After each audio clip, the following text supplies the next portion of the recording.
on tente quelque chose, on remonte dans sa loge, on prend une douche, on se lave de ce qu'on a donné, on se dit demain est un autre jour, demain est en effet un autre jour. Enfin, c'est du vent. Et j'aime ça. Ça me paraît pas grand-chose. Alors on dit c'est nécessaire. Oui, la culture est nécessaire. Bien sûr, tout ça est probablement nécessaire, mais moi, de l'intérieur, j'ai l'impression que je produis du vent.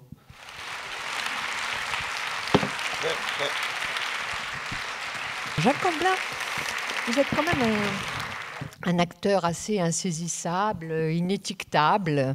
On pensait d'abord à vous comme superbe comédien, pudique, réservé. Moi, j'ai eu la chance même de vous voir dans les années 80 dans le Cid, dans La Double Inconstance et même dans Claudel, mis en scène par Philippe Adrien. Vous étiez admirable dans Claudel.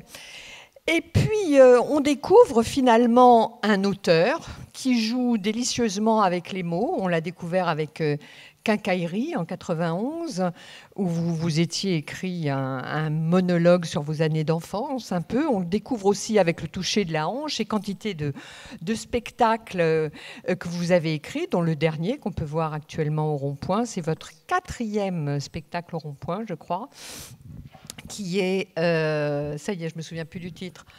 Je parle à un homme qui ne tient pas en place. Comme vous, là, parce que je vous ai vu bouger tout le temps dans les coulisses. J'ai cru que vous alliez partir. Je pense en mouvement, oui.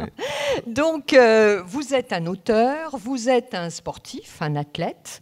On a vu aussi dans vos spectacles que vous pouviez être un danseur. Vous êtes un remarquable musicien. Je pense aussi à un spectacle que vous avez écrit, Ce que le jazz fait à ma jambe. Bref, vous êtes partout où on ne vous attendait pas, notamment dans ce dernier spectacle. Il faut que je parle à quelqu'un qui ne tient pas en place, où vous êtes même un ami quasi amoureux. C'est ce que je vous disais tout à l'heure, quasi amoureux, un Montaigne et la Boétie, avec Thomas Coville, qui est ce navigateur en solitaire. Et c'est le spectacle qu'on peut voir ici tous les soirs au Rond-Point à 18h30, où vous êtes seul en scène et où vous racontez cette amitié si riche. Alors, ce fait d'être inétiquetable, insaisissable, partout où on ne vous attend pas, toujours imprévisible, est-ce que c'est dû au fait que vous ne vous destiniez pas forcément au théâtre, que vous étiez un fou de vélo, de voile, de menuiserie, de plein de choses diverses et variées. Est-ce pour ça que vous explosez les frontières ? Je pense que j'explose les frontières parce que je ne me saisis pas moi-même. Et comme je parle à chaque projet, c'est un projet très personnel et qui arrive dans ma vie parce qu'une émotion particulière, parce qu'une rencontre particulière et qui me donne envie de partager cet événement à plusieurs. Eh ben c'est des choses qui me surprennent en permanence. En fait, je ne sais jamais ce que je vais faire dans 2 ans. Et donc, comme il n'y a pas de plan, de stratégie, il y a juste, j'espère, un sillon, un style, quelque chose qui s'imprime.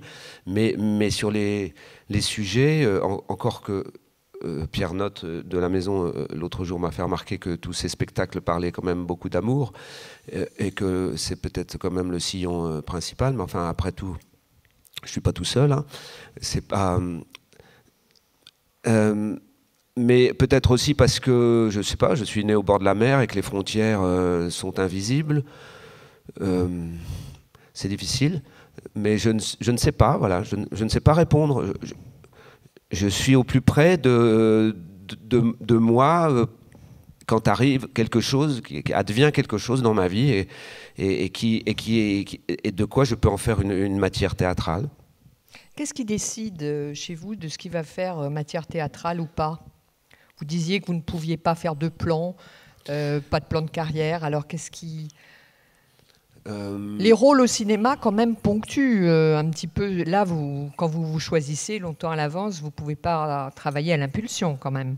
Non, mais enfin, moi je gère les plannings depuis 25-30 ans de la même façon, c'est-à-dire que le théâtre commence en octobre, souvent en novembre plutôt, et finit fin mars, début avril, qui laisse de la place pour le cinéma. Et parce qu'il y a moins de tournages en hiver, ça m'a permis de... J'ai pas raté beaucoup de choses en faisant comme ça. Vous êtes très organisé. Et ça fonctionne très bien. Donc je suis tous les hivers en tournée ou à Paris dans les salles obscures, et plutôt dehors avec le cinéma au printemps, l'été et l'automne. Alors, la question c'était, vous m'avez dit... Comment naît l'impulsion d'un spectacle? Comment naît l'impulsion d'un spectacle? La matière d'un spectacle. Oui. Alors, j'ai besoin plus de parler avec plus précisément, plus loin de chacun d'eux. Sur le dernier, par exemple, c'est parce que cette écriture a été réelle. J'ai communiqué comme ça avec Thomas Coville pendant sa 4e tentative de record du Tour du Monde à la voile. Et tous les jours, je lui écrivais. Et puis, un an après, j'ai relu ses courriers, ses réponses, et je me suis dit, il y a une matière, il y a une dramaturgie naturelle, parce qu'il y a cet abandon, parce qu'il ne me répond pas, qu'il me répond, enfin, etc. Il y avait une dramaturgie naturelle qui permettait d'emporter ça au théâtre. Sur 1h23 minutes 14 secondes, c'est une proposition de Bastien Lefebvre, danseur, qui me dit j'aimerais travailler sur le coach, enfin, je veux dire, la relation très riche entre un coach et un athlète. Bon, et ça, je vois bien qu'il y a une matière relationnelle là qui peut faire dramaturgie immédiatement. Autrement, c'est parfois des écritures ou des spectacles qui trouvent leur ligne de force à partir de séries d'improvisation où je ne sais pas où je vais, où il n'y a pas de sujet. C'était le cas de Tout est normal, mon cœur scintille, que j'ai joué aussi ici, où j'ai improvisé 13 jours, 5 à 6 heures par jour, et tout était filmé. Ça m'a donné une matière orale qui ensuite est devenue... Il y avait quelqu'un qui vous regardait? Oui, il y avait Anne Bourgeois qui était là, plus une assistante à la caméra pour filmer, parce que c'est de l'improvisation, donc c'est one shot, donc c'est perdu si ça bug, enfin ça peut pas se reconstruire, se refaire. Et donc toute la matière d'écriture est venue à l'oral d'abord, et ensuite à l'écrit, puis ensuite retourner à l'oral après travail. C'est différentes façons de travailler. Et des fois, le sujet, il tient en une phrase, comme le coaching, là, la relation maître-élève, ça tient en une phrase, le pitch, il tient en une phrase, et puis à d'autres moments, je démarre un travail, je ne sais pas du tout si ça va venir au spectacle. Donc je ne peux pas avoir une réponse en fait générale. On a l'impression que vous êtes votre propre matière au théâtre. C'est vous toujours qui êtes là sur scène. Vous, Jacques Gamblin. Oui. Donc vous qui êtes si... Je m'excuse. Vous qui avez toujours des rôles un peu pudiques et réservés au cinéma, là tout à coup, on vous voit sur scène, vous racontant vous. Oui, mais c'est un incroyable pari qui peut paraître extrêmement égotiste. C'est un pari fou à chaque fois. C'est-à-dire que oui, je pars de choses qui sont intimes finalement. Quand je pars sur Tout est normal, mon cœur scintille, c'est une chose, c'est des sensations que j'ai eues après une rupture amoureuse, personnelle. Chaque spectacle s'enracine dans une réalité qui est majoritairement la mienne, en effet. Et donc j'ai toujours la trouille, évidemment, que ça ne soit pas transmissible. Cette maladie de l'émotion que j'ai à un certain moment de ma vie ne soit pas transmissible. Donc après, il s'agit de la rendre transmissible, de pouvoir communiquer avec. Mon boulot, c'est pas de m'auto-émouvoir ou de m'auto-faire rire, hein. C'est de partager ça avec un public. Donc tout le travail, il est à cet endroit-là. Et c'est le pari, après, de jouer devant des salles de 700-800 personnes avec une matière qui au départ, en effet... et j'ai toujours pensé que aussi l'espace d'un plateau et la grandeur d'une salle poussent au fait que les choses vous échappent, ne vous appartiennent plus. C'est comme un livre, un romancier, il a écrit, c'est fini, tu as un tableau, il est fini, il est signé, hop, il est dans une galerie, ça n'est plus, ou dans un musée, ça n'est plus au peintre. Bon, là, c'est pareil, cet intime-là, à un moment donné, une première arrive... plus ou moins branlante, plus ou moins fragile. Après, ça progresse, ça travaille. Et cette intimité devient de la fiction. C'est plus à moi, ça m'échappe. Je suis orphelin de ce qui se passe dans la salle. Je ne sais pas. J'ai des échos, évidemment, mais très, très, très parcellaires sur ce qui se passe. Et ce pari-là, à ce moment-là, je le tiens. Sinon, c'est de la branlette, c'est ce que je dis. Sinon, c'est quoi? C'est un mec qui raconte ses histoires, c'est de l'anecdote. Il faut trouver le style, évidemment, qui puisse faire que cet intime sorte de moi pour être identifié par le spectateur et qui puisse reconnaître. Et finalement, je parle de choses qui sont très basiques en même temps, sauf que j'ai peut-être ma façon très particulière d'en parler, mais les sujets sont finalement assez basiques. Et l'intime, chez vous, curieusement, ça passe souvent par le corps, parfois même sans aucun mot. Oui, et l'intime, en fait, l'intime, c'est un mot que j'aime bien. Je ne sais pas si je l'emploie de façon juste, mais c'est pareil pour une rencontre, aussi courte soit-elle. Si je serre la main de quelqu'un et que je lui dis 2 phrases, il me dit 2 phrases et que je ne sens pas cette personne, c'est chimique, enfin, je veux dire, c'est comme l'amour, on sait bien qu'il y a des hormones. Et, bon, ben, c'est tout de suite, quoi. Si je n'ai pas cette notion, cette sensation d'intimité dans la rencontre avec l'autre, je vais m'ennuyer, quoi. Enfin, je vais tout de suite voir que je vais m'ennuyer. C'est pas que je ne vais pas aimer cette personne ou quoi. C'est que je vais pas pouvoir communiquer. Ça passe par là, ça passe par la peau. Ça passe. Alors, en effet, le mouvement, la danse, le corps ont été très vite pour moi une façon de parler plus loin. Comme a dit avant moi Pina Bausch, quoi. C'est parce qu'on ne sait plus, je ne sais plus la phrase exacte, mais quand on ne sait plus comment dire, alors on bouge, on danse. Quand on n'a plus les mots, alors on a encore le corps, on a encore la chance du corps. C'est comme ça que je le vois. Pour moi, le corps, il est toujours une résonance. Les mots sont encombrants, les mots c'est du vacarme. Ils ne font que préparer le corps à être en silence et à produire une émotion que les mots ne peuvent pas produire tout de suite. C'est trop intellectuel, les mots. Et pourtant, Dieu sait si je les aime et si j'en fais mon petit déjeuner, mon déjeuner et mon souper. Comment vous avez découvert, enfant, ou à quel moment vous avez découvert la puissance du corps en termes d'émotion, de transmission de l'émotion? Je crois que c'est vraiment le sport qui m'a permis de découvrir ça. Quel sport? J'ai fait plein de sports, mais le sport qui m'a le plus convenu, c'était l'athlétisme, c'était la course à pied, parce que c'était individuel, parce que j'étais sûr de ne pas me faire engueuler par les camarades.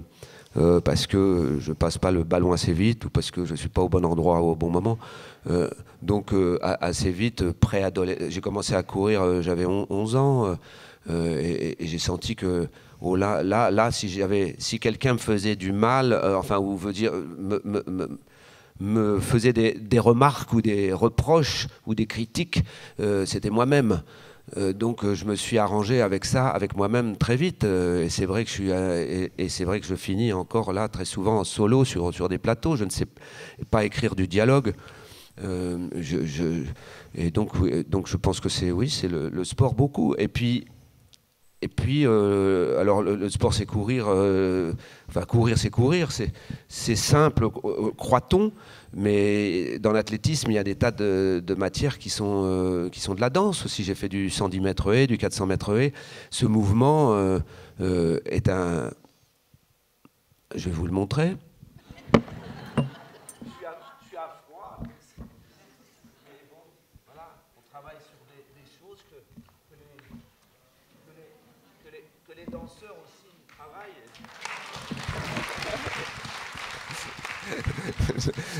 Mais donc, il y a un moment où je pense le mouvement, oui, dans le sport, prend... Et il y a de l'émotion qui passe. Oui. Courir, oui. Quand on court, on peut... Quand je cours, ce sont que des pensées positives. Donc c'est tout le temps, c'est une forme de méditation au fond.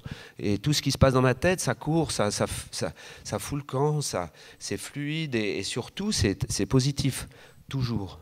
Donc, c'est comment on appelle ça, les endomorphines, oui, enfin, que génère le corps à ce moment-là. Alors pourquoi vous n'avez pas choisi d'être champion? Parce que bon, j'ai arrêté assez. Souvent pour être champion, faut aller à ça. C'est des études qui se prolongent et puis on prend du temps en même temps dans les études, on va à la fac, alors on peut continuer les compétitions, il y a un petit côté comme ça quand même. L'ouvrier boulanger, il fait assez peu de compétitions de course à pied. Vous voyez ce que je veux dire? Non. Ben c'est des...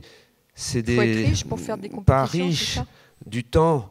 Dégager du temps, donc il faut avoir des horaires aménagés.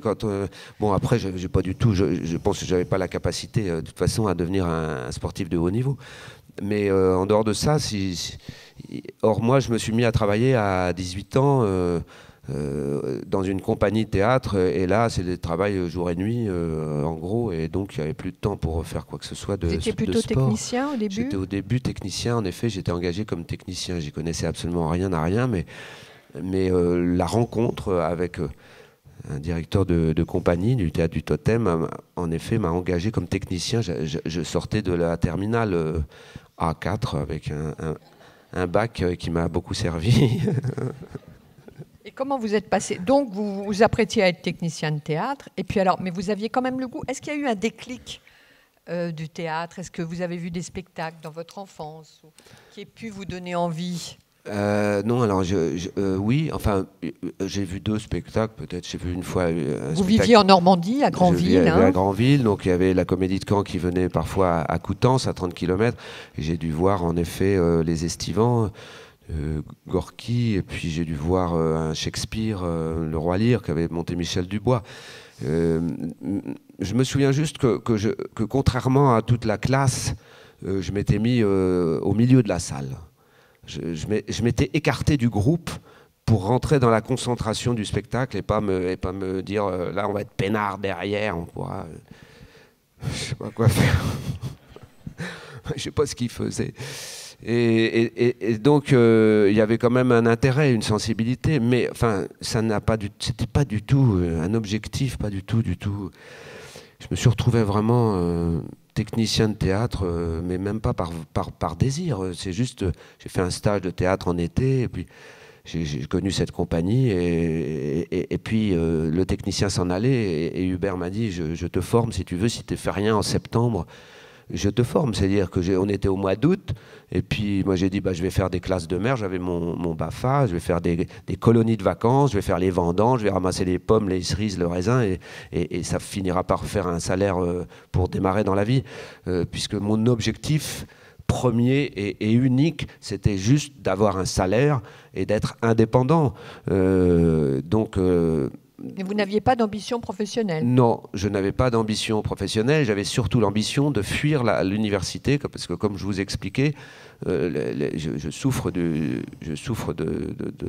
j'ai la peau très sensible. Et quand je reste assis trop longtemps... Vous ne tenez pas vous-même en place. Je souffre, c'est terrible, je fais des escarres au bout d'1 heure ou 2, donc c'est pour ça que... Vous pouvez vous lever si vous voulez, faire un peu de gym. Pour ça que l'école n'était pas tout à fait le lieu idéal pour moi. Et la fac non plus, et donc voilà. Et où j'en étais? Vous en étiez... Voilà, et puis j'ai fait ça 1 an et demi, j'étais une mauvaise humeur peu à peu, on tournait en Bretagne et puis dans toute la France, un spectacle, moi j'apprenais mon boulot, je faisais de temps en temps une bêtise, j'allais dire excusez-moi, pardon, et comme ça la route pouvait continuer, et puis j'étais peu à peu de mauvaise humeur, et je me suis rendu compte que cette mauvaise humeur était liée au fait que j'avais envie de jouer, en fait, d'être à la place de ces acteurs que j'éclairais, que je sonorisais chaque soir. Et Hubert m'a peu à peu laissé cette place. Hubert Lenoir m'a peu à peu laissé cette place. Il a été tout à fait déterminant dans ma vie, cet homme-là. 2 fois, puisqu'après j'ai arrêté tout ça, parce que c'était pas non plus un objectif. Ça ne devenait pas non plus une passion ni un objectif. C'était une expérience de vie, et je gagnais ma vie. Et plutôt de façon singulière. Et puis je voyais bien que tous les gens autour de moi m'enviaient. D'être acteur, là, pour le coup. M'envier d'être acteur Mais c'était pas un plaisir et professionnel. Si, j'avais du plaisir. mais je n'avais pas vraiment choisi. J'avais saisi une opportunité, certes, mais pas choisi. Donc après, j'ai fait la menuiserie, je me suis formé. En même temps qu'acteur? Non, j'ai arrêté, c'était fini l'expérience, j'ai décidé, voilà, c'était fini. Et j'ai fait 4 mois de stage en menuiserie. Et pour devenir menuisier, en m'engageant sur un équivalent CAP, formation pour adultes, que je n'ai pas faite parce que je suis reparti au théâtre. Et c'est en repartant au théâtre, sur une nouvelle proposition de la même compagnie, que je me suis rendu compte que là, je choisissais mon métier. Il a fallu avoir 2 métiers l'un à côté de l'autre pour en choisir un et pour me dire mais en fait, c'est celui-là que je veux faire. C'est là que je dois être maintenant. Et c'est plus une opportunité, là, c'est un choix. Et qu'est-ce qui vous avait tellement séduit dans le fait de jouer, alors, par rapport à la menuiserie? Parce que c'est 2 univers tellement... C'est les planches toujours, mais c'est... Non, mais c'est vrai que les comparaisons sont multiples. L'acteur joue, travaille. Le bois joue, travaille. Ce qui m'avait séduit dans le fait de jouer, je pense que c'est une sensibilité...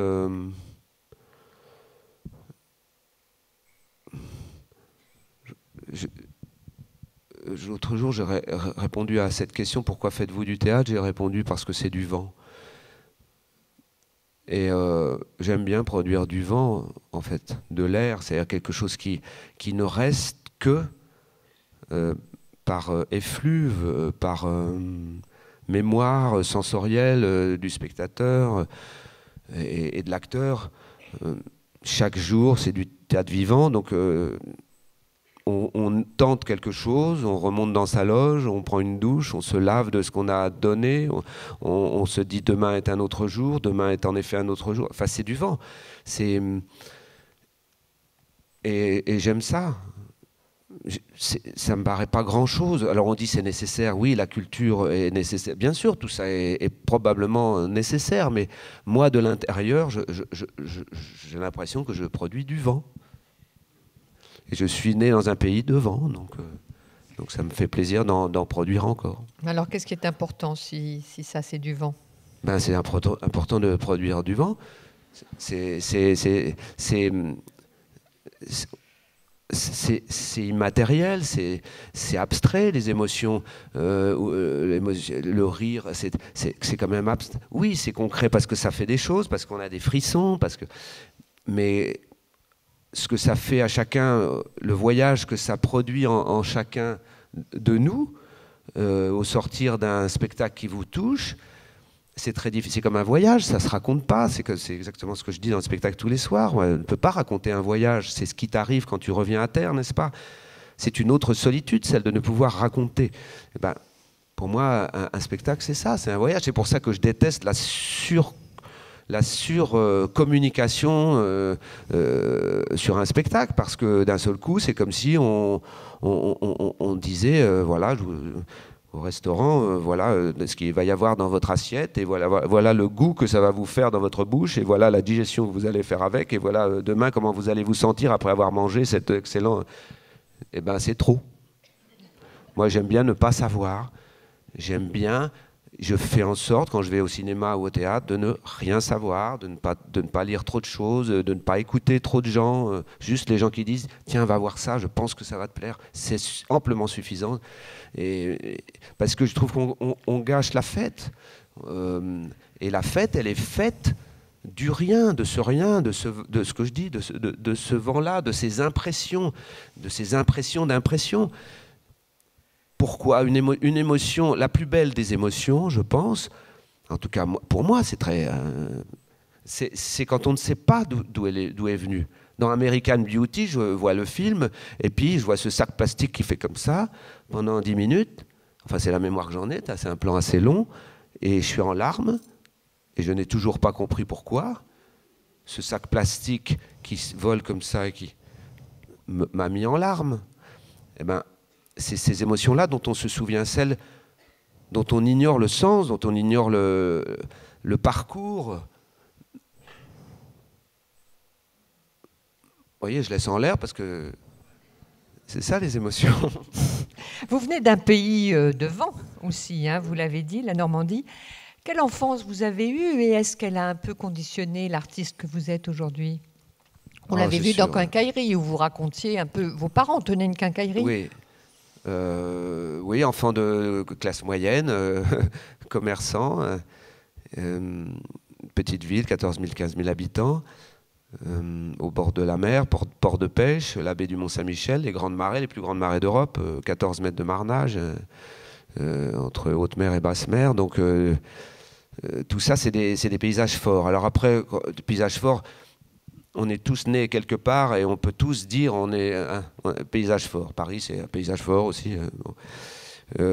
Mais en tout cas, ce que ça me raconte, c'est des espaces. C'est incontestablement. C'est l'air, c'est les espaces, c'est l'impossibilité de rester enfermé toute une journée dans un appartement ou une maison. C'est le besoin toujours, à un moment donné, d'être au contact de l'air. C'est le mouvement, c'est l'iode, c'est extrêmement dynamique. Il y en a, quand ils vont dans ces coins-là, ils dorment pendant 3 jours assommés. Mais moi, ça m'a produit l'effet contraire, ça m'a énergisé, quoi. C'est-à-dire que j'étais un gamin qui avait des idées toutes les 4 minutes pour faire des choses. Et tout ça, un hyperactif un peu? Non, pas jusque-là, parce qu'on m'a jamais dit que j'étais malade. Non, mais simplement, c'était difficile à me suivre, en effet, mais pas hyper actif. Et donc ça m'a apporté de ça, et puis un goût, oui, pour les horizontales, pour ces paysages qui sont à perte de vue. Et ça m'a donné un sens esthétique, je pense. Là, je reviens d'un voyage, par exemple, je disais sur Tara, le bateau Tara de 2 semaines et demie. J'ai photographié plein de ciels, de nuages, de ces infinis-là. C'est ça qui me fait rêver, plus que l'univers citadin. Et c'est ça qui vous aide dans votre création, dans votre univers imaginaire? Oui. Oui, parce que ce que m'a apporté l'écriture, c'est-à-dire, il n'y a pas de limite. On s'assoit à une table, on écrit des heures, et on développe. On n'a pas d'objectif, il n'y a pas d'objectif. C'est un espace de liberté, comme n'importe quel voyage qu'on fait seul. Les mots courts, on les relit, on les relit pas, ça va à la poubelle, ça va pas à la poubelle, c'est pas grave. Et ça n'a pas de limite. Et ça, j'ai compris ça sur les premières improvisations que j'ai faites au théâtre.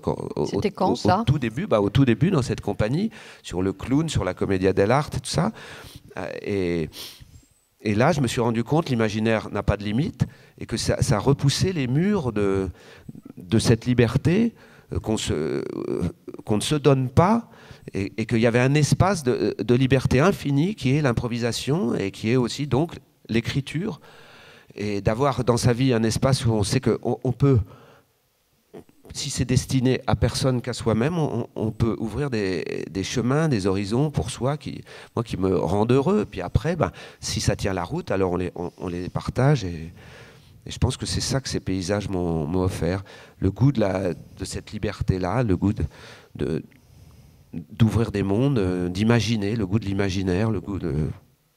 Pourquoi vous ne tenez pas en place ? Parce que c'est aussi le titre du spectacle que vous faites en ce moment, à partir de la correspondance avec Thomas Gauville. Peut-être parce que j'ai peur de crever. Pourtant, vous êtes sportif et tout, vous allez tenir plus longtemps que les autres. C'est ça, vraiment là, il y a des sportifs qui tombent comme une mouche là, d'un seul coup. Alors là, ils courent, et puis poum, crise cardiaque, ça arrive à n'importe qui. Alors, j'en ai connu même des sportifs qui sont morts d'une crise cardiaque en courant. Ça arrive aussi, non? La proportion, je ne sais pas. C'est un peu la peur de la mort, alors? Je le dis en rigolant parce qu'il faut bien une réponse. Celle-là, elle est bien, non? Comme réponse, la peur de crever, ça sonne bien, parce que c'est... oui, ça m'amuse pas du tout, cette perspective, en fait. Parce qu'en même temps, la perspective de la mort, pour un comédien de théâtre, c'est tous les soirs, quand même, que ça s'arrête. Il y a quand même une relation à la mort, à la vie, différente. Oui, mais... Le lendemain, on se remet sur le vélo. Le lendemain, on essaie d'être au même endroit tout en étant ailleurs. Le théâtre, c'est incroyable. Enfin, quand on a la chance de jouer des séries, et j'ai la chance de jouer beaucoup mes spectacles, donc on passe par des états, on est très heureux un soir, on se dit comment on va faire demain, ça ne pourra pas être mieux. Et puis l'inverse, c'est formidable, quand on se rate. Le lendemain, on se dit bon, je suis un prince là ce soir parce que c'était tellement à chier hier que ça va très très bien se passer aujourd'hui. Donc c'est en mouvement tout le temps. Donc c'est en effet des petites morts, mais qui ressuscitent chaque matin au réveil. Le rythme, c'est fondamental toujours dans vos spectacles, hein, peut-être plus que les mots, le rythme de la langue. On a même l'impression, souvent il m'est arrivé de voir plusieurs fois le même spectacle de vous, et selon le rythme que vous impulsiez, il n'y avait pas la même perception du spectacle. Comment vous travaillez le rythme? Comment vous décidez du rythme d'une phrase? On a l'impression que c'est plus important que les mots. C'est pas faux. C'est-à-dire, ce qui est important, le rythme, c'est très... ouais, j'ai ça, bon, j'ai ça. Mais en fait, ça, c'est le côté musicien? Oui, c'est le côté, je sais pas, j'ai ça. Il y a des gens, ils ont le rythme. C'est inné, le rythme. De toute façon, je connais pas quelqu'un qui danse à contre-temps et qui, un jour, avec beaucoup de travail, va arriver à danser avec le temps. Enfin, peut-être lever la main. Mais je pense que des gens qui n'ont pas en eux le rythme, ils ne savent même pas le moment où ils l'ont. Ils ne le savent pas non plus, donc c'est foutu. Et c'est pas une tare. Je veux dire, c'est très amusant. C'est même ces personnalités-là qui sont très intéressantes à regarder dans une foule. Les gens qui sont à contre-temps. Et encore, être à contre-temps, c'est être dans un temps. Mais je parle là d'être arythmé. Alors c'est extraordinaire de voir les gens qui sont arythmés. C'est plein de surprises. Et donc moi le rythme, j'aime ça, c'est rythmé, oui c'est rythmé. Mais en même temps, ce qu'il faut tout le temps chercher dans un spectacle, c'est les contre-rythmes, puisque on se trompe. C'est quoi les contre-rythmes? On se trompe toujours quand on dit ce spectacle ou ce film manque de rythme. Il manque au contraire de contre-rythme, parce que si le rythme du spectacle c'est ça, mais c'est tout le temps ça, ça peut être tout à fait aussi chiant que si le rythme c'est ça. Donc, ce qu'il faut chercher, c'est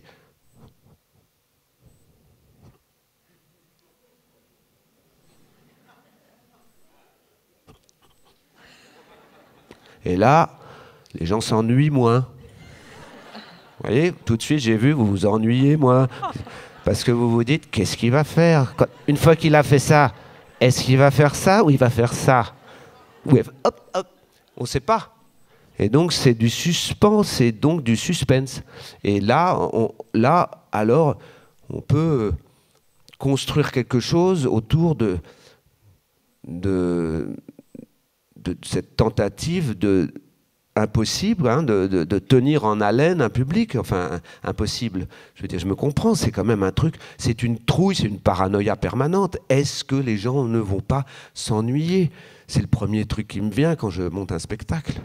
Vous le sentez sur scène quand le public s'ennuie dans la salle? Je sens une chose quand même très précise, c'est dans l'évolution qu'un spectacle, puisque pour moi, un spectacle qui se joue la première et à la dernière, il y a une évolution telle, enfin c'est absolument colossal puisque c'est de la création, donc évidemment, et que je suis l'auteur, donc j'ai tout loisir de changer tout ce que je veux sans donner un coup de fil, sans signer un contrat à qui que ce soit, c'est ma liberté aussi. J'enlève une phrase, tac, tiens, du jour au lendemain, je peux changer tout, plein de choses, et que ce soit moi tout seul ou avec mes camarades de jeu, on est tout le temps en train de chercher, bon, et on sent bien qu'au début, on capte le sens, capte l'attention de, je ne sais pas, par exemple, 60-70%. Globalement, ça se sent aussi parce qu'on va écouter les gens, on va leur poser parfois des questions dans les premières pour savoir. Et puis peu à peu, ce chiffre grandit, que ce qu'on veut communiquer est de plus en plus communiqué. Voilà, parce qu'on change des petits détails, des petits contre-rythmes, du sens, une phrase, une petite chose, qui fait que... Et c'est pas de la complaisance, c'est pas vouloir plaire à tout le monde, c'est vouloir communiquer, ouais, sans pour autant aller dans un style qui ne serait plus le mien, parce que le mien, il est assez tordu, parfois. Enfin, pas tellement dans le dernier spectacle, d'ailleurs. D'ailleurs, dans le dernier spectacle, je me donne à faire quelque chose, justement, qui est tout autre rythme. Tout autre rythme. Et c'est bien, je me contredis dans le dernier spectacle. Et ça a l'air de fonctionner quand même. Alors justement, ce spectacle, c'est une histoire d'amitié, c'est une histoire d'amour même, avec Thomas Coville, que vous connaissez depuis pas mal d'années. Et comment ça semble comme ça sur le papier, on se dit que ça va peut-être pas être forcément exceptionnel, l'histoire, un spectacle. Et ça l'est. Et ça l'est, à cause de ce que vous brassez tous les deux, justement de rapport à l'autre, de rapport à l'humanité, de rapport à l'écologie, de rapport à la nature, de rapport à vous-même. Et comme ça, on sent que cette amitié vous fait changer l'un et l'autre. Donc, amitié ou amour? Moi, je dois dire que ça m'a un peu troublée. On a l'impression qu'il n'y a pas de frontières, là, pour vous non plus. Oui, enfin, là, on peut parler de ça pendant des heures, mais on n'en a pas la possibilité. Non. Bah oui. Qu'est-ce que c'est la frontière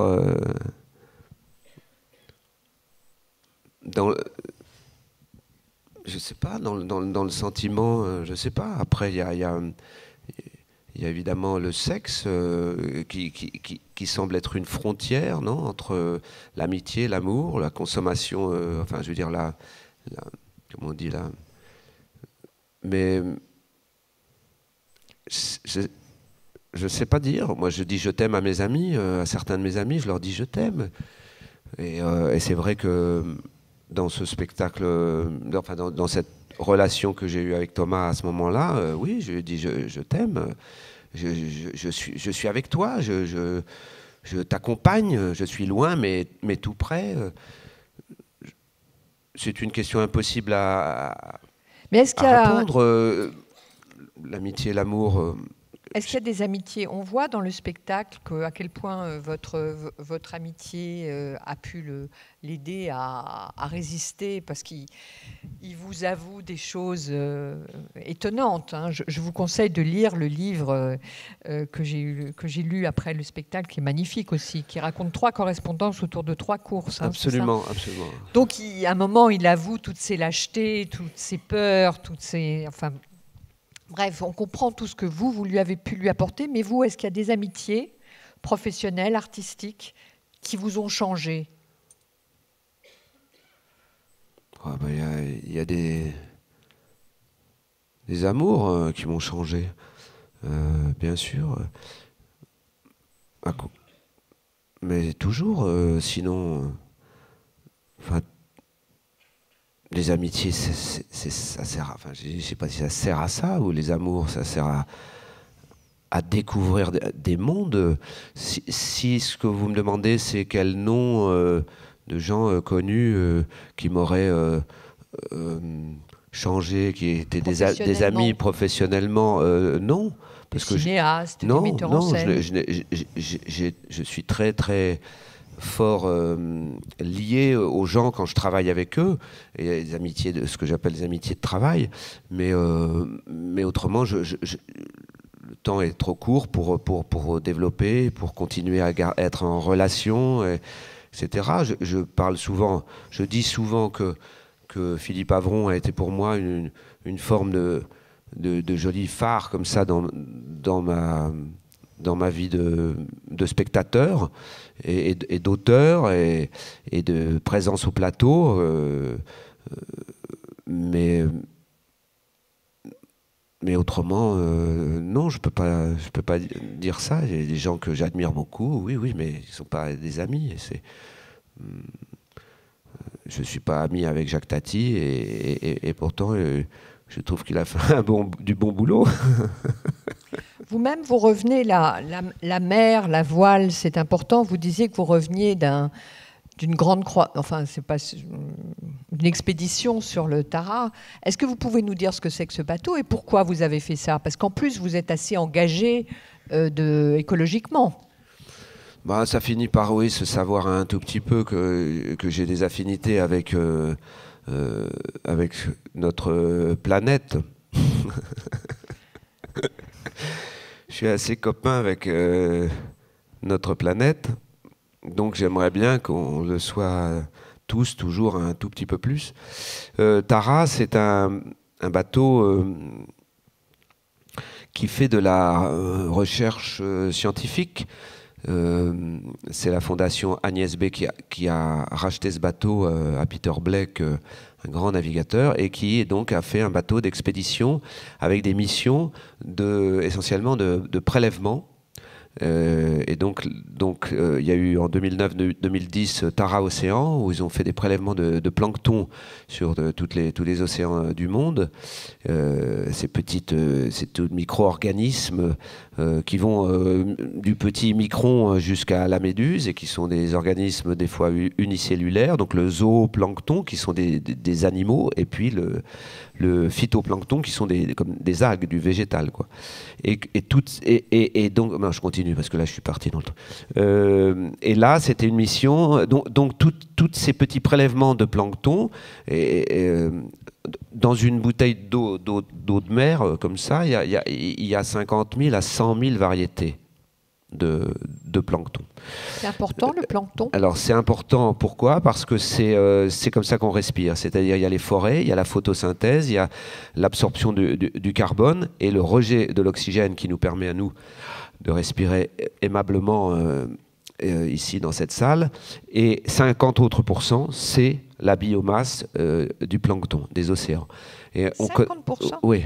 Donc, et on connaît très mal. On n'a pas passé assez de temps dans les océans pour étudier l'évolution de tout ça. Et ce bateau, qui a beau être sous voile comme ça, de temps en temps, on le voit, il a été sur les quais à Paris il y a quelques années, on pouvait le visiter, ce n'est pas un bateau qui part en vacances sur toutes les mers du Sud, mais qui utilise aussi la voile et aussi les moteurs pour aller dans des coins, des rabicoins. Ils ont fait 1600 plongées sur les 2 dernières années pour prélever du corail. Tout ça est réfrigéré à l'azote, 181, et puis arrive dans des congélateurs, est débarqué le 27 octobre à Lorient, puisque c'est le port de base de Tara, et envoyé dans des laboratoires qui, au fil des années, vont analyser tous ces échantillons de plancton, d'atmosphère et de coraux. Et donc c'est une base de données qui est une mémoire pour les dizaines d'années, les siècles à venir, pour dire à tel moment, à tel endroit, à telle heure, il y avait cette masse-là, cette variété de plancton dans telle ou telle mer. Et tout ça, c'est évidemment essentiel pour la recherche sur comment notre planète évolue et ce dont elle a besoin. Donc évidemment, si ce plancton diminue, c'est comme les forêts, si elles diminuent, on respirera moins bien, et puis à un moment donné, on ne respirera plus du tout, on ne pourra plus se parler, quoi. Mais qu'est-ce que ça apporte à l'artiste Jacques Gamblin? C'est plutôt l'homme, Jacques Gamblin, le citoyen, là? Oui, c'est pas l'artiste, là, c'est l'homme. Je parlais de la nature tout à l'heure. Depuis que c'est comme ça. Je suis proche de. J'aime la nature profondément. J'ai pas envie qu'on la salope, parce que c'est tout. C'est pour nous, c'est pour nos enfants, et qu'il y a des tas de moyens en effet de pas l'abîmer. Que j'ai un peu de mal à comprendre pourquoi tous ces moyens ne sont pas décidés. Et puis en plus, on pense toujours très souvent environnement comme restriction. Il faudrait faire moins de ci, moins de ça, mais on en parle assez rarement comme quelque chose qui peut permettre une autre façon de vivre, des rencontres, plus d'échanges, etc. Moi, quand je parle d'écologie, j'en parle pas comme un scientifique, je suis pas un scientifique. J'en parle aussi sur la façon d'être en relation avec les gens. J'essaie de faire des spectacles. Je suis heureux quand j'ai l'impression que le spectacle que je fais, il a une part d'écologie relationnelle, que je raconte des choses humaines qui sont pour moi très importantes. Et que ça passe, et que quelque chose se raconte autour de l'être humain. Donc il y a évidemment des liens, mais je me sens, je suis pas un militant, je suis engagé dans aucun parti, aucun truc, aucun machin, mais c'est vrai que depuis que je suis en âge de voter, c'est-à-dire depuis que j'ai 18 ans, j'ai toujours mis dans l'urne le bulletin écologique, et ça fait un moment que j'ai eu 18 ans. C'est comme ça, ça me paraît être juste normal. Enfin, je me demande même pourquoi il y a un parti écologique, en fait, puisque pour moi, l'écologie, elle devrait être première de toute décision politique et économique et industrielle. Bon. Puisque si l'arbre sur lequel on est, la branche sur laquelle on est assis est toujours un peu étrange pour moi. On n'a pas évoqué votre carrière au cinéma, alors que vous avez beaucoup joué chez Lelouch, Tavernier, Lioré, enfin, et plein d'autres. On a l'impression que c'est, avec tout ce que vous nous avez raconté, que c'est forcément plus alimentaire, le cinéma, que... Alimentaire. Non ? Non, mais alimentaire, c'est un peu... Enfin, c'est très bien, on peut avoir besoin d'alimentaire, mais... Non, j'ai pas besoin de m'alimenter... de cette façon, je peux très bien m'alimenter autrement. Non, ce sont Ah bah oui. Ah bah j'adore l'alternance et j'adore être sur des plateaux de cinéma et j'adore jouer des personnages au cinéma. J'adore. Le corps est moins libre. Vous qui aimez beaucoup vous exprimer par le corps, par le rythme. Oui, tout mais ça. mais c'est ce qu'on croit. Mais on croit que quand on joue en gros plan, on est cadré en gros plan. Le corps. Moi, c'est un peu comme on pense qu'il y a les intellectuels et les manuels, et il y a ceux qui pensent et ceux qui font. Et il y a ceux... Mais moi, je ne suis pas du tout dans ces trajets-là. Je ne comprends pas ces discours-là, je ne comprends pas comment on sectorise tout. Ça me saoule, les cases, les machins. Il y a Télérama, il y a tel truc. Mais non, il y a les intellectuels, il y a machin. Ça me saoule. Ça ne m'intéresse pas. C'est-à-dire, je ne vis pas comme ça. Moi, je suis en contact avec des gens très différents. Ça m'intéresse, je suis curieux. Donc, tout ça pour dire, voilà, il y a des films d'auteur, il y a des comédies, il y a des films commerciaux. Non. Voilà. Il y a des bons films que je considère moi comme des films réussis, c'est très subjectif, d'autres qui sont des films ratés, d'autres qui ne m'intéressent pas. En tout cas, bon, moi j'aime faire du cinéma et vraiment j'adore ça. Et je n'ai pas eu l'impression d'avoir eu envie de faire du cinéma parce qu'il y avait plus de monde qui allait voir ma tête et que ça allait donner plus de notoriété. J'ai pas eu cette impression. Peut-être qu'inconsciemment, j'avais envie qu'on voit plus ma tête. Mais en tout cas, j'aime ça. Et le cinéma vient de m'offrir, puisqu'on parle de cinéma, Facteur cheval. M'a offert des rôles magnifiques. J'ai eu quand même beaucoup de bol dans ma vie. J'ai fait des films avec des gens... que j'admire profondément et avec des rôles vraiment magnifiques, puis des films qui traversent quand même un peu le temps. Il y a quelques films qui traversent vraiment le temps.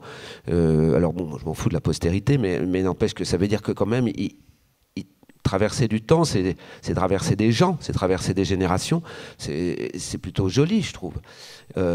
Et puis donc voilà, effectivement, dernièrement, un film de Nils Tavernier qui sortira le 16 janvier, et donc le Facteur Cheval, qui est un film en effet qui m'a offert un personnage qui m'a totalement retourné, bouleversé. Pourquoi ? Alors je me suis posé la question pourquoi, à peu près autant de fois que je me suis posé la question pourquoi le Facteur Cheval avait passé 33 ans de sa vie à empiler des cailloux pour faire cette œuvre d'art naïve authentifiée comme tel par Malraux en 69, pourquoi il a passé tous ces kilomètres sous ses pieds, en plus de sa tournée de facteur, pour aller ramasser les cailloux et construire cette sculpture baroco, je ne sais pas comment la nommer, puisque ça ne se nomme pas, en tout cas elle s'appelle le Palais Idéal, et qu'il est mort à 88 ans, après tout le monde, après tous ses enfants, ses 2 femmes, enfin il a été veuf 2 fois, etc. Et il traverse toutes ces épreuves, et caillou après caillou.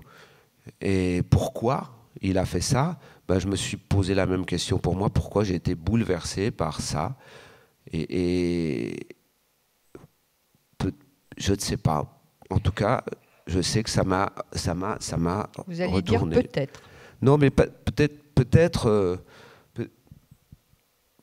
que cet homme-là qui passe sa vie sur un geste, un seul geste, enfin un seul projet, un seul objectif, d'un jour dire c'est terminé, il y a une œuvre,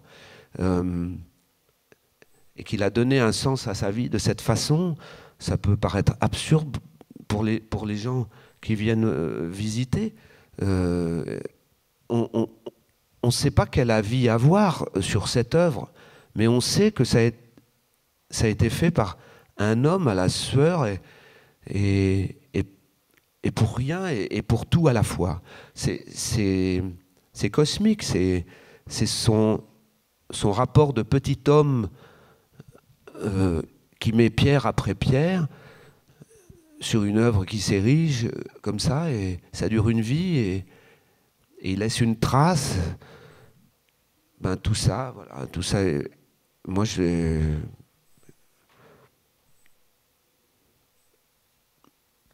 en fait, j'ai interprété un mystère. J'aime bien ne pas avoir de réponse, en fait. J'aime bien ne pas avoir toutes les réponses. La création, c'est accepter de ne pas avoir toutes les réponses.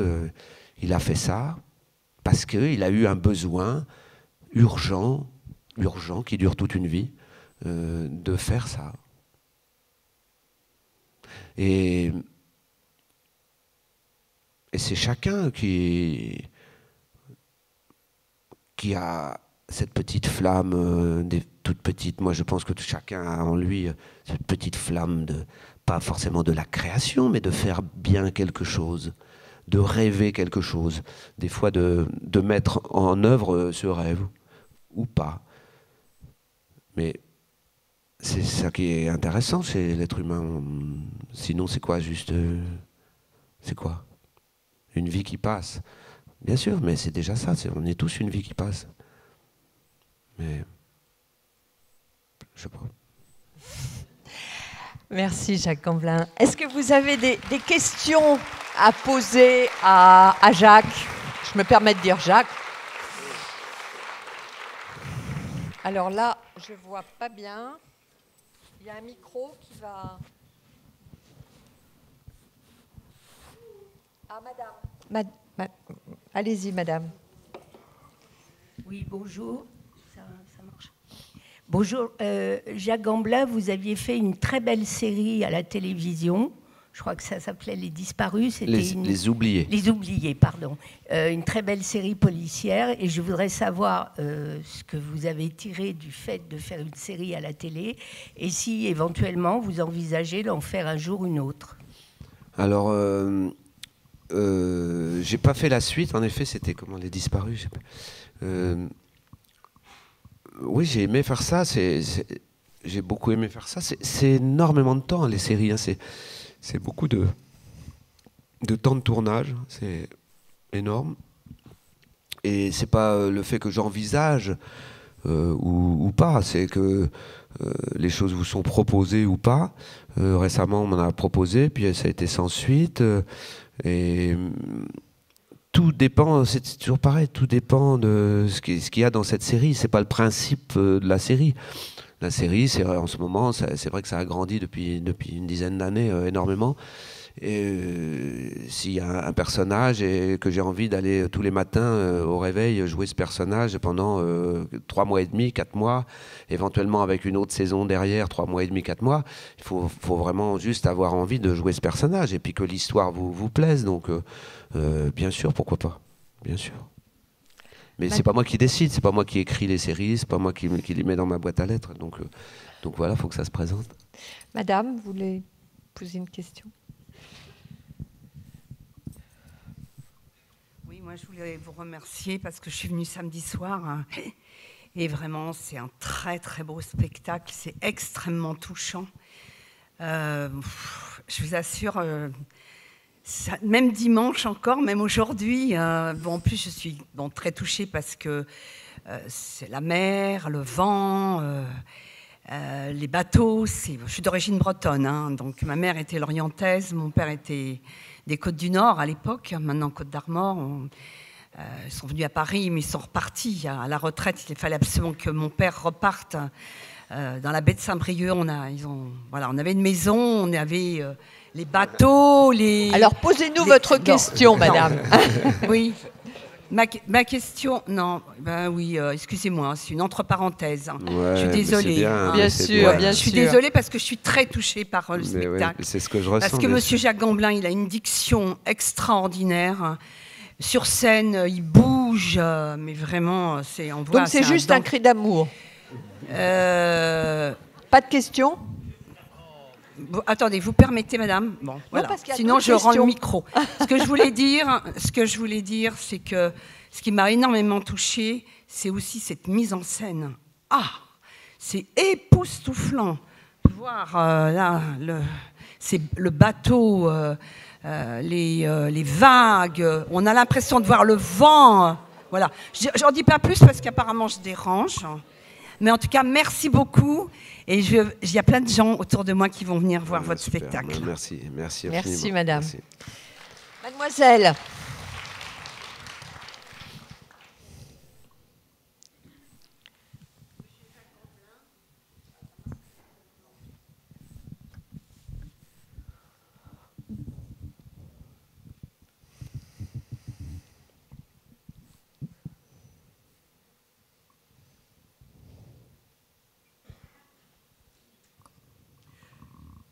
Bonjour Monsieur Gamblin, bonjour Madame.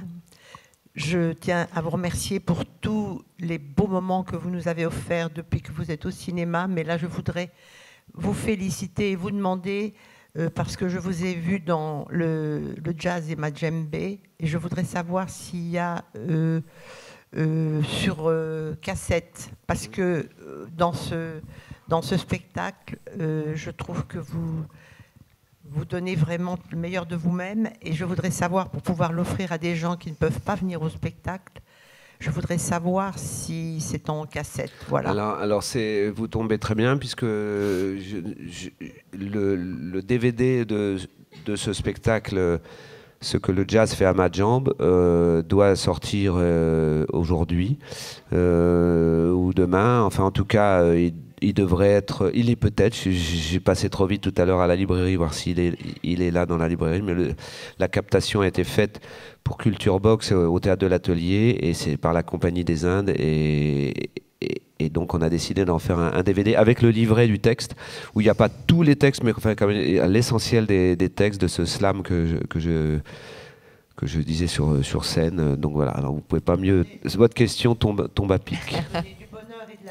À tous ces gens qui sont couchés, des personnes âgées, des personnes jeunes qui sont malades, parce que en fait vous êtes un homme libre, et vous êtes un homme, vous avez parlé de vent tout à l'heure, que vous faisiez du vent, mais pour moi c'est un vent d'amour que vous faites, et c'est ce dont tous les humains ont besoin. Et dans le facteur nommé cheval, quand je vous ai vu à l'écran, je me suis dit, il peut pas parler, il ne peut pas s'exprimer, et en fait j'ai vu aussi, quand vous êtes le spectacle, j'ai oublié le titre, avec ce danseur, vous êtes millimétré, c'est extraordinaire. Et un facteur nommé cheval, je pousse tous les gens à aller le voir, parce que en fait, c'est un cri d'amour. C'est pas sorti encore, madame, je aux crois, femmes si. de votre vie. Mais oui, mais il est passé à Courbevoie, dans voilà. Atmosphère. Le maire Lénard. de Courbevoie nous a eu donné une avant-première, d'accord. une avant-première avec Monsieur Gamblin et Laetitia Casta, et c'est une merveille, voilà. Et c'est vraiment le caractère de Monsieur Gamblin qui s'exprime pour en finir avec l'amour de sa vie, les amours de sa vie, de sa fille et de Laetitia. Merci, et vraiment, madame, merci. Voilà.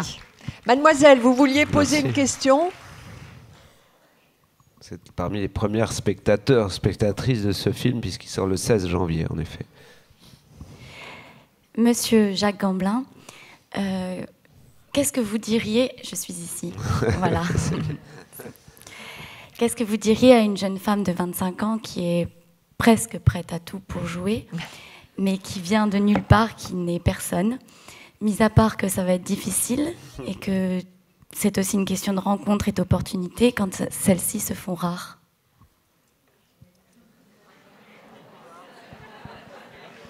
Je me sens d'un seul coup responsable de votre avenir. Vous pouvez l'être. Hein, alors je vous dirais déjà de foncer, sinon dans le tas, de foncer quand même. C'est-à-dire, je ne fais pas partie de ces gens qui vont vous dire c'est difficile, vous le savez déjà, vous venez de le dire. Peut-être il y a peut-être une autre idée. Non, c'est des métiers de passion. Vous avez envie, vous avez la passion. Donc moi je dis alors venez, venez. Intégrez-vous au groupe, trouvez la solution pour ça, mais plus on est de fous, plus on rit. Et comme la frustration est la plus mauvaise des conseillères, je dirais canaliser cette énergie que vous avez et cette passion pour faire pour provoquer les rencontres, pour faire ce qu'il faut. Après, concrètement, je ne sais pas ce qu'il faut faire, mais je dis allez-y, foncez, évidemment. Vous donneriez la chance, vous, à quelqu'un ? Ah, mais moi, je donne la chance à beaucoup de gens. Je travaille avec des gens qui sont jeunes et que j'ai travaillé avec des techniciens que j'ai connus tout petits et puis qui ont travaillé pendant 10 ans avec moi et qui ont passé du statut de régisseur à régisseur général, à directeur technique. Je travaille sans arrêt avec différents âges. J'adore ça. Il y a à l'intérieur de ma société, de ma production de spectacle, des gens qui s'apprennent des choses et qui se transmettent parce que c'est des gens qui ont plus ou moins d'expérience et j'adore ça. J'adore ça. La transmission fait partie de mes préoccupations majeures. Une dernière Merci. question. Monsieur ?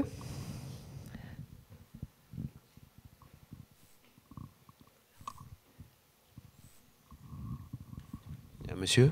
Oui. Malgré ses cheveux longs, c'est un monsieur. Je vais essayer, excusez-moi, je suis là. Ah oui. C'était beau quand vous parliez du théâtre.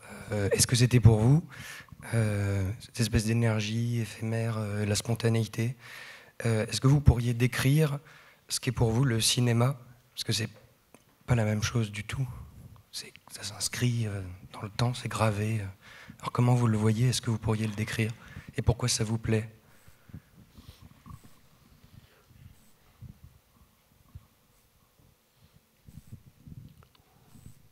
J'ai toujours l'impression que le théâtre c'est dedans et que c'est très con, hein, et que le cinéma c'est dehors.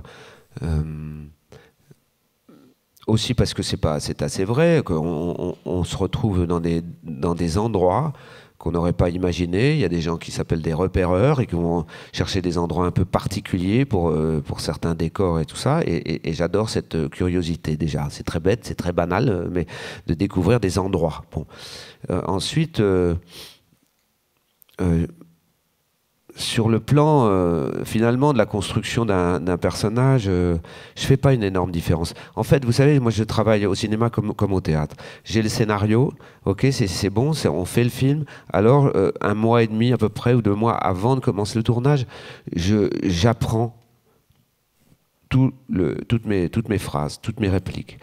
Et à force de travailler, d'apprendre, parce que j'ai une mémoire qui est pas, c'est pas quelque chose qui est facile pour moi, même malgré mon métier, ça n'a jamais été facile d'apprendre par cœur. Donc je m'y prends très à l'avance pour qu'ensuite le tournage arrive, je ferme le scénario et je ne l'ouvre plus. C'est-à-dire que je peux tourner dans n'importe quel sens, dans n'importe quelle chronologie, tout ça. J'ai le film, j'ai la pièce, quoi. C'est comme une pièce, voilà. Et ça me rend libre dans le jeu parce que j'ai pas la veille au soir à regarder, à vérifier si ma mémoire est là. Non, ça rentre. Je dis, c'est comme ma grand-mère quand elle me disait un poème qu'elle avait appris à l'école 60 ans avant ou 70 ans avant. Et qu'elle donnait ce poème comme une ligne toute droite, comme ça, comme une rivière qui coule, parce que le temps avait passé dessus et qu'il n'y avait plus d'intention de jeu, de dire les mots dans les bons rythmes et tout ça était tellement rentré dans le subconscient que ça filait tout droit comme ça les phrases du poète. Et je me suis dit, c'est comme ça qu'il faut jouer. Alors bon, que ce soit au théâtre ou au cinéma, ça ne rejoint pas votre question, mais j'ai pensé à ma grand-mère. Bon, ça m'arrive. Et le cinéma, voilà, ce que je veux dire, c'est que je fais pas tellement de différence. dans le travail. Je travaille en globalité aussi, et quand je suis filmé encore une fois ici, j'ai pas l'impression d'être juste scalpé, enfin je veux dire guillotiné. J'ai encore un corps qui est en dessous du cadre et qui continue à vivre, et donc c'est pas... Et aussi ajouter que le cinéma m'a beaucoup apporté au théâtre. On peut penser l'inverse souvent, que toutes ces idées qu'on a, cet imaginaire qu'on a au théâtre, cette liberté qu'on se donne au théâtre, peut servir le cinéma, c'est vrai. Mais moi, ce que m'a apporté le cinéma, c'est l'économie. C'est parfois une seule idée au lieu de 5, c'est mieux, et qu'on charge cette idée plutôt que d'avoir peur qu'elle sera insuffisante. Et donc cette économie, cette flèche qu'on essaye, nous, acteurs, de mettre dans la cible, la flèche de la phrase, la flèche de l'intention, la flèche du sentiment, tout droit comme ça, simple, et cette simplicité très difficile à acquérir, parce on veut jouer, on pense qu'il faut jouer, toujours trop jouer peut-être, etc. Et ben, le cinéma m'a apporté ça. Voilà. Et ça, c'est une réponse vraiment à votre question, je pense. C'est cette économie d'idées, là où se trouve la puissance du jeu, c'est-à-dire faire les bons choix une fois qu'on l'a fait, qu'on s'y tient, les choix d'intention, et que on peut pas. C'est une fausse piste parfois de vouloir être trop riche. La richesse, c'est l'addition d'une couleur, puis d'une autre après, puis d'une autre après, et qui montre qu'un être humain est multicolore. Mais on n'est pas obligé de mettre toutes les couleurs au même moment, dans la même flèche. Merci à tous.